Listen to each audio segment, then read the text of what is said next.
Olá, tudo bem? Através da Sala dos Municípios, venho aqui para falar de um tema instigante, que vai ao encontro das novas transformações, dessas mudanças radicais que estão acontecendo no mundo. E a gestão pública não podia ficar de fora disso. Eu começo falando sobre Alvin Toffler, este grande expoente da gestão, vivo ainda com quase seus 90 anos, e que em 1970 lançou o livro O Choque do Milênio e em seguida A Terceira Onda. Eram visionários, né? E realmente o que eles colocaram lá aconteceu. Tá? As mudanças previstas realmente se materializaram e hoje nós vemos, né, muita coisa acontecendo. E olha só o que ele dizia junto com outros estudiosos. O analfabeto do novo milênio não é mais aquele que não souber ler ou escrever, mas sim aquele que não possuir a capacidade de aprender, desaprender e reaprender. Ao encontro dessa afirmação, eu também não posso deixar de fora o nosso grande Peter Drucker, né? Um grande expoente, um dos maiores nomes da gestão, que viveu quase 100 anos, né? E nos deixou um legado fantástico. E ele disse em um dos seus últimos livros que em alguns séculos, quando a história de nossos dias for escrita, é provável que o fato mais importante que os historiadores destaquem não seja a tecnologia, nem a internet, nem o comércio eletrônico. Será sim registrada a possibilidade que as pessoas passaram a ter de efetivamente gerenciar as suas próprias vidas.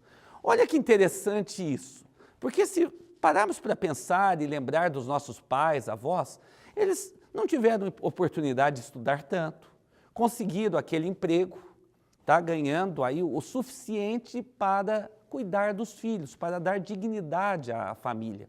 Compraram aquela casa financiada em 40 anos, ou nem isso conseguiram, tá?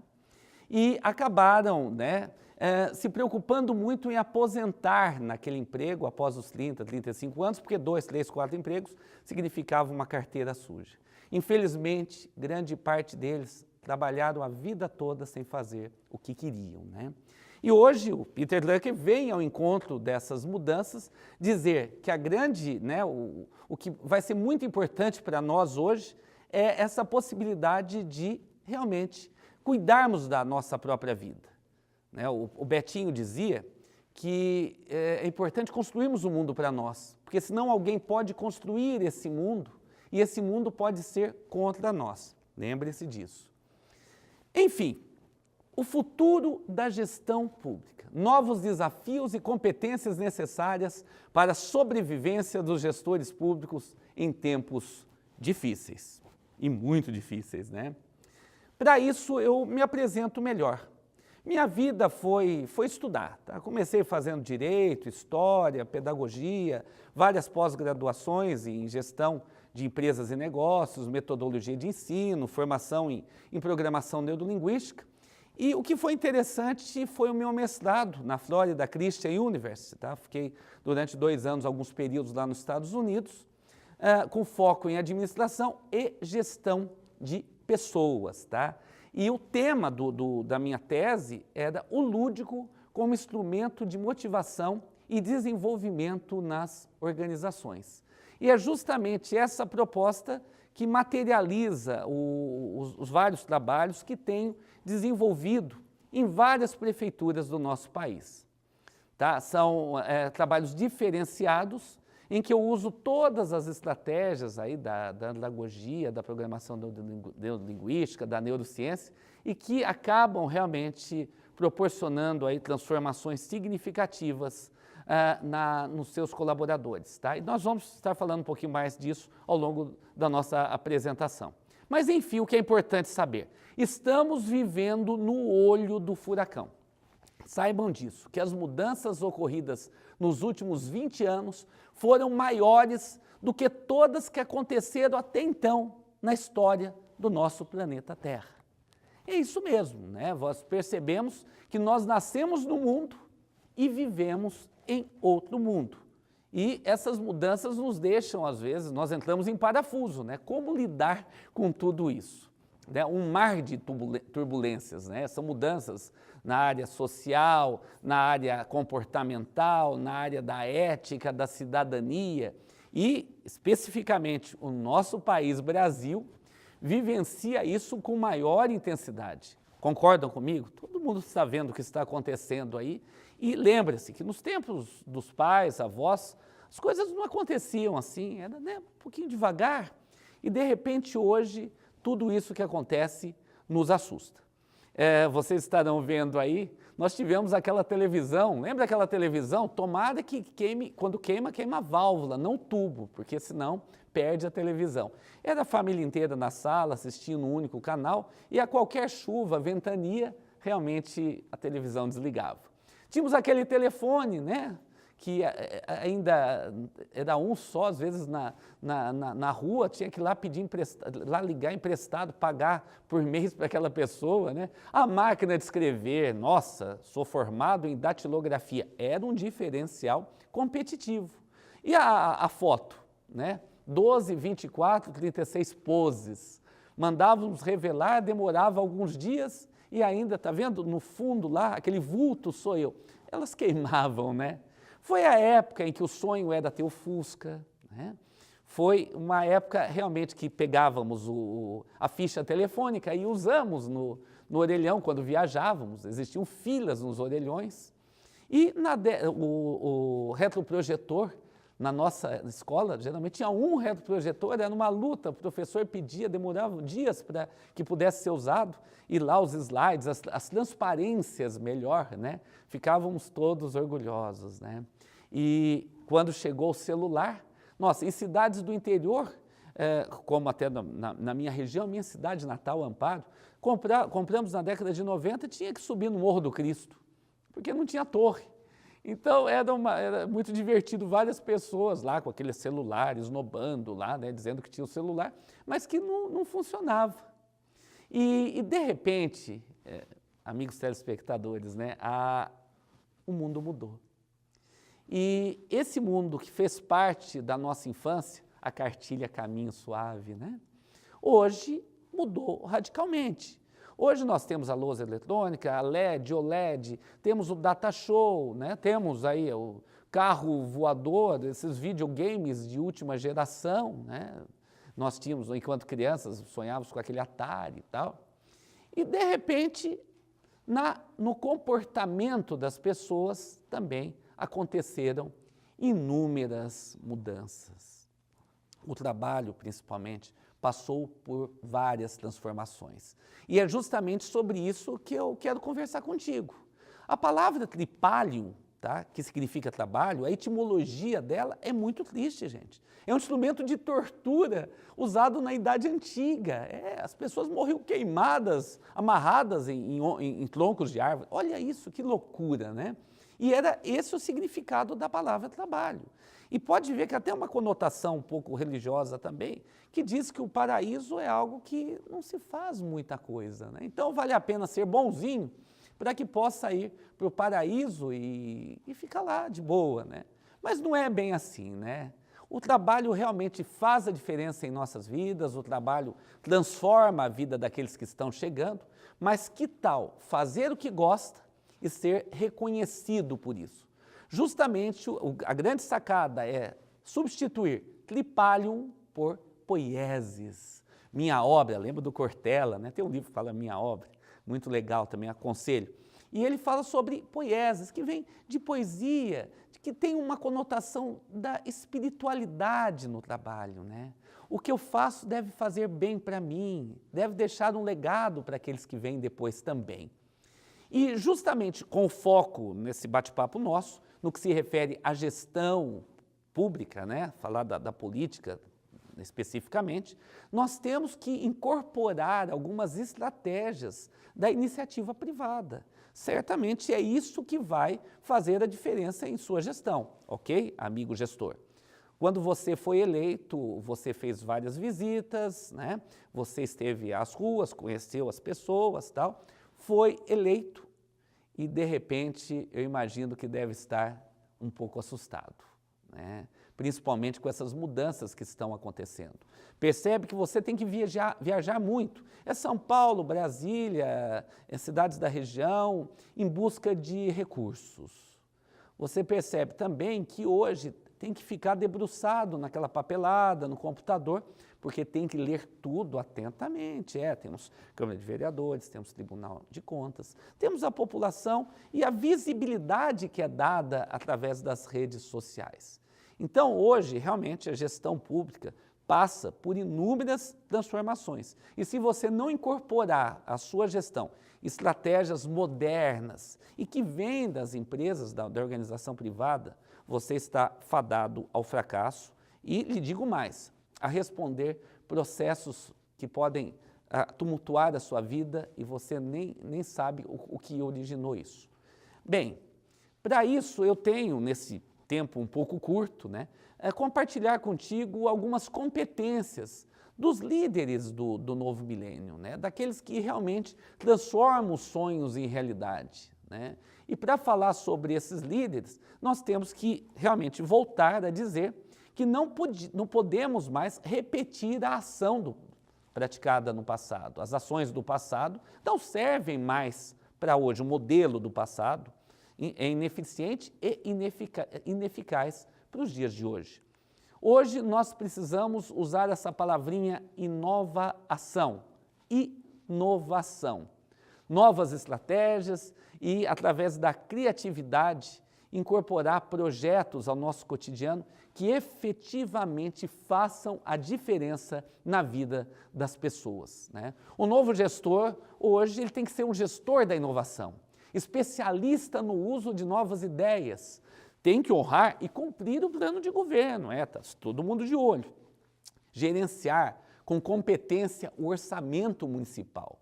E aí você deve perceber que a necessidade que passa a ter de uma visão sistêmica da organização. Você precisa jogar em várias posições do campo, justamente, e estar de olho em tudo o que está acontecendo, ok? O novo gestor, ele precisa, mais do que nunca, mais do que falar ou fazer, é preciso ser o líder e ser o humano que desejamos que os outros fossem. Pare para pensar sobre isso. Então, eu elenquei alguns temas que valem a pena serem incorporados à sua vida. Já ouviram falar do chá? Isso vem da iniciativa privada. Competência, habilidade e atitude, conhecimento, melhor, habilidade e atitude. Tá? Essas 3 palavrinhas aí fazem parte do universo da competência. E só o conhecimento não lhes garante o sucesso na sua gestão. Nós precisamos pensar muito na habilidade e na atitude. Então, eu coloquei uma série de competências em temas que cada um merece uma palestra, merece um curso, merece uma faculdade. Mas eu apenas quero lhes apresentar para que possam aí incorporar ao seu cotidiano. Efetivamente farão a diferença. Planejamento estratégico, não só em relação à cidade, mas à sua vida. Eu estou focando também na sua vida. Você tem que pensar nos outros, mas tem que estar também focado em você. Eu me preocupo até com aquelas pessoas que dizem assim, faço tudo para os outros, só não faço para mim. Faz mal feito para os outros. Porque você precisa estar equilibrado, energizado, de bem consigo mesmo, para que você realmente possa realizar os seus projetos e contribuir para que os outros também realizem seus sonhos. Planejamento estratégico, o marketing, quem não é visto não é lembrado, mas precisa ter cuidado, que tem gente que exagera, cuidado com o narcisismo, tem gente que aparece mais do que faz. Então, um dos princípios da administração pública é a publicidade. Então, justamente, tem que a população saber daquilo que você está fazendo, o bom uso do dinheiro, ok? Mas cuidado para não fazer igual muitos aí que exageram, e não é bem esse o caminho. Network. Network é essa palavra que hoje se faz presente em nossas vidas, extremamente necessária, sim, que foge já até das tecnologias, mas na questão do relacionamento. Tá? É importante ter relacionamentos em que realmente a liderança se faça presente, né? Pessoas que gostem de você, que vistam a sua camisa e que façam a diferença. Empregabilidade, né? Essa palavra é muito interessante. É a capacidade de não ficar desempregado, né? É aquela capacidade que o torna realmente uma pessoa que o mercado de trabalho busca, pelas competências que se apropriou ao longo do tempo, né? Liderança. Schopenhauer diz que o maior conquistador do mundo é o dominador de si mesmo, tá? Então pense nisso. Sócrates, conhece a ti, né? Conhece a ti mesmo. Olha só, para pensar sobre isso também. Competição e cooperação, né? Eu me preocupo muito com a nova geração, com um egoísmo muito grande e uma competição desenfreada. Precisamos pensar no ganha-ganha, né? Unir forças, que eu tenho certeza que com essa união de forças, todos efetivamente ganham. Pense nisso. A questão da educação financeira, na sua vida e na sua gestão, tá? É algo que, infelizmente, nós não tivemos aulas de educação financeira. E não é à toa que mais da metade dos brasileiros estão endividados. Eu até tenho brigado muito aí junto aos órgãos competentes, junto aos setores da educação, para que efetivamente na área pública também as crianças aprendam a educação financeira desde da educação infantil. Olha, isso efetivamente faz a diferença depois como lidar com o dinheiro. Motivação, né? Uma palavra-chave. O que motiva você a fazer aquilo? O que motiva a concorrer àquele cargo? O que motiva a assumir aquela função? Então, ao encontro que eu falei do trabalho, realmente você tem que vislumbrar, né? Vislumbrar a realização de seus sonhos, dos seus projetos pessoais também. E a décima, né, competência que eu coloco é qualidade de vida. É aquilo que você busca, não só para você, mas para aqueles que convivem ao seu redor, para os munícipes da cidade em que atua, tá? Qualidade de vida. E quando se fala em qualidade de vida, nós falamos sobre as várias dimensões da vida, né? Social, econômica, psicológica, espiritual, enfim, né? Nós temos aí várias dimensões e o grande segredo é alinhá-las. E isso gera, efetivamente, felicidade. Bem, eu gostaria de falar sobre algumas específicas, né? E que eu já falei e repito novamente. Autoestima. Precisa se aceitar como é. Nós somos humanos, nós erramos, nós acertamos, ninguém é perfeito, né? E até nós descobrimos, né, através de estudos, que a questão emocional, tanto naquele humilde que não estudou, o impacto é o mesmo daquele que estudou, aquele bem-sucedido, né? Nós vemos muitas pessoas que aparentemente são bem-sucedidas e que emocionalmente vivem, né, uma situação extremamente conflitante, né? Ao passo que conhecemos pessoas que pouco estudaram, bem humildes, que ganham às vezes um salário por mês e que são felizes, né? Então essa questão da autoestima é uma atenção que você tem que dar um pouquinho mais a você, tá? Para que realmente possa fazer a diferença na vida das pessoas. Logo que confiares em ti mesmo, aprenderás como viver. Visão estratégica. Olha o Kennedy, né? Foi um grande presidente americano e que diz que precisamos de homens que possam sonhar com coisas que nunca foram feitas. E justamente eu vejo que o grande segredo da administração pública atualmente é buscar a inovação, que já falei anteriormente, né? Com estratégias eficientes e eficazes. Versatilidade, né? O mercado do novo milênio dá preferência a profissionais com múltiplas habilidades. Como já disse, estou repetindo novamente, nós temos que ser o gestor multitarefa, né? Aquele que atua em várias áreas. E vem uma notícia muito interessante, que nós temos a capacidade de uma criança aprender é a mesma de um senhor de 99 anos. A neurociência que teve a década de 90 aí como a década do cérebro, né, investimentos aconteceram no funcionamento do cérebro, provaram hoje que nós temos a capacidade de aprender sempre, Então, as escolas de ensino de jovens e adultos provam que pessoas lá de 70, 80, 90 anos aprendem a ler, a escrever, a fazer conta. Mas o grande segredo é neuróbica, eu brinco, aeróbica, neuróbica, exercícios para o cérebro. E esses exercícios para o cérebro justamente se fundamentam em atividades diárias. Tem que ler bastante, né? As palavras cruzadas fazem a diferença e também sempre sonhar, né? Os sonhos pequenos cansam, sonhos grandes motivam. E à medida que você tem sonhos, que você tem projetos, você não envelhece. Nós morremos quando deixamos de sonhar, mas não quando deixamos de viver. Nós temos muitas pessoas vivas que, infelizmente, já morreram, né?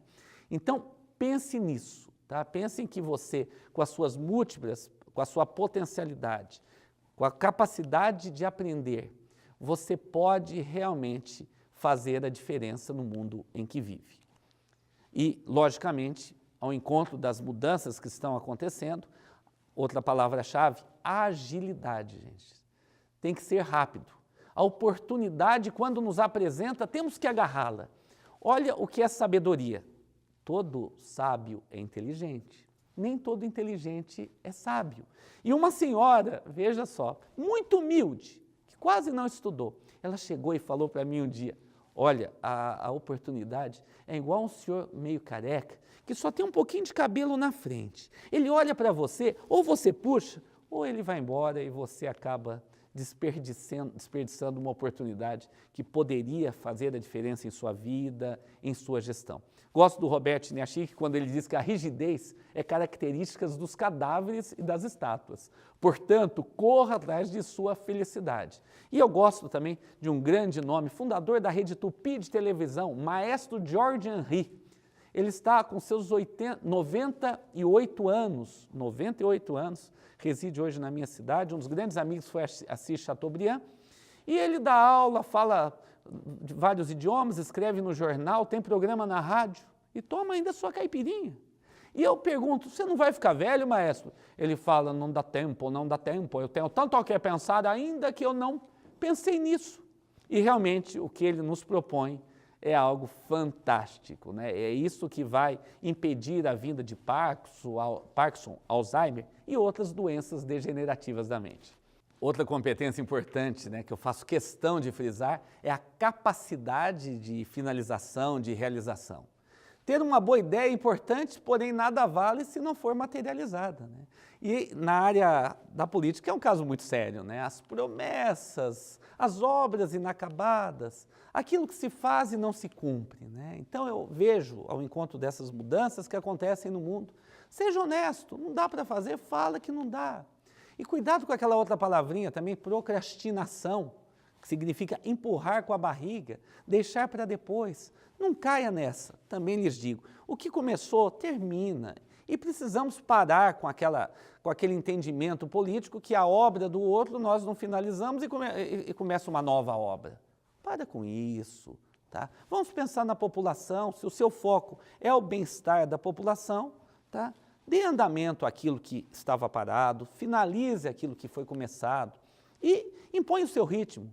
Coloque suas obras em prática, seus projetos, enfim, se realize, ok? E essa que eu considero realmente a competência mais importante, necessária entre as pessoas e principalmente para você, gestor. Entender de gente, né? Efetivamente gostar de gente. Perceber que a solidão leva à depressão e, em último estágio, leva à morte. Tem um pensamento muito triste, mas verdadeiro de Eduardo Galeano. Vivemos numa multidão solitária, em meio a tantos, e cada vez mais sozinhos. Um grande industrial, né, um americano, John Rockefeller, né, ele dizia assim, pagarei a meus colaboradores mais pela habilidade de lidar com as pessoas do que por qualquer outra capacitação. E justamente eu lembro, nesse momento, de um grande professor chamado Léo Buscaglia, fez história, viveu nos Estados Unidos, filho de pais italianos, apelidado de Felice. E ele dava aula de pós-graduação em amor nas universidades. E justamente pós-graduado em amor, não era em abraçar, em beijar, não, mas entender que devemos realmente amar o próximo, né?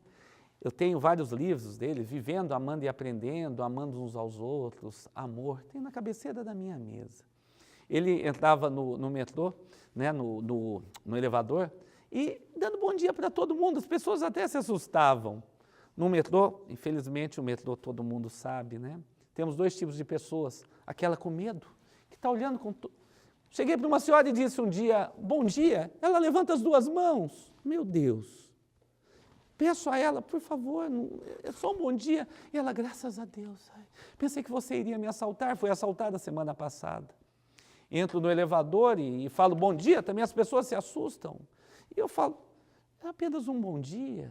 E aí eu brinco, olha que maldade, eu falo, pensou se o elevador quebrar, que legal. Nós vamos ter um tempo grande para conversar, pegar endereço, conhecer os gostos e aprender a conviver, né? Estamos todos no mesmo barco e todos realmente merecem o efetivo respeito, principalmente dos nossos gestores. O nosso tempo é curto, mas eu fiz questão de suscitar alguns temas que efetivamente podem fazer a diferença em sua gestão, tá? E eu gostaria de finalizar com esse pensamento do grande James Hunter, né? Eu tive o privilégio de conhecê-lo quando esteve aqui no Brasil. Ele, autor do livro O Monge e o Executivo, que tem feito a diferença na vida dos nossos gestores. Ele diz assim, que pensamentos viram ações, ações viram hábitos, hábitos viram o caráter e o caráter vira o seu destino. Amigos que participaram desse curso, eu fico muito feliz pela atenção recebida e espero, sinceramente, que possam deixar a marca, que possam deixar um legado para aqueles que estão chegando, que se orgulhem não só daquilo que vocês foram, mas principalmente daquilo que fizeram para transformar essa sociedade numa sociedade mais justa, perfeita, numa sociedade mais fraterna. Agradeço a oportunidade da Sala dos Municípios, da Agência de Desenvolvimento dos Municípios do Estado de São Paulo e através da Vivendo e Aprendendo, que é a empresa também que eu transformei em realidade, posso estar aqui compartilhando temas que podem marcar a sua vida. Muito obrigado.